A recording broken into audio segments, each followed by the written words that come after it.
Salam semangat para penikmat semangkuk salad. Hari ini ada berita sukacita, salah satu jemaat kami melahirkan seorang putra yang ganteng. Ketika saya merenungkan peristiwa kelahiran, saya mendapati satu fakta kebenaran, bahwa sejak awal Tuhan mengizinkan kita untuk berjuang. Bagaimana tidak, dari satu sel sperma yang harus mengalahkan jutaan sel sperma yang lain sampai meraih, mencapai indung telur dan kemudian membuahi sel telur. Kemudian terbentuklah embrio dan bertumbuh menjadi janin dan terlahirkan sebagai seorang bayi. Bahkan ketika bayi pun dalam proses pertumbuhannya kita akan merangkak dulu. Kemudian waktu berjalan kita harus mengalami jatuh, bangun lagi, jatuh lagi, bangun lagi, dan seterusnya. Bahkan sampai kita dewasa, bahkan sampai kita menjadi orang tua, kita diberi kesempatan untuk terus berjuang, dan berjuang. Maka dari itu, mari kita sadari panggilan kita sejak awal, bahwa kita adalah makhluk yang harus memperjuangkan kehidupan dan penghidupan kita. Mari kita belajar dari tokoh Alkitab yang harus berjuang begitu rupa demi tujuan yang akan dicapainya. Mari kita membaca Kejadian 29 ayat yang ke-20. Begini bunyi firman Tuhan.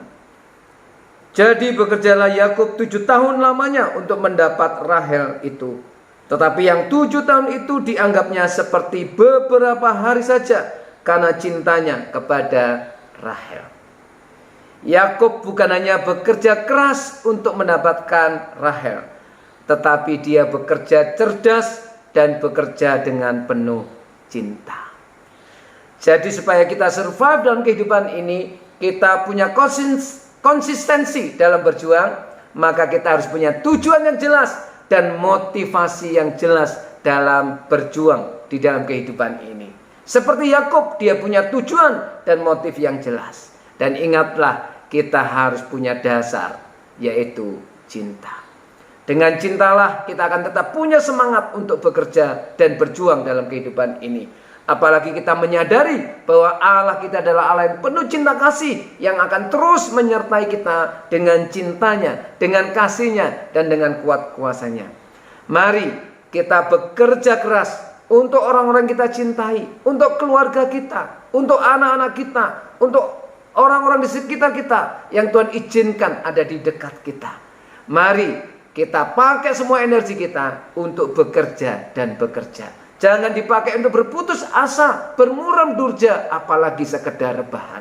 Pandemi jangan dijadikan alasan untuk bermalas-malasan. Tapi sekali lagi, mari kita berjuang dalam kehidupan ini. Karena itulah panggilan Tuhan sejak awal kita dihadirkan di muka bumi ini. Mari kita bekerja keras, mari kita bekerja cerdas, dan mari bekerja dengan penuh cinta. Tuhan Yesus memberkati.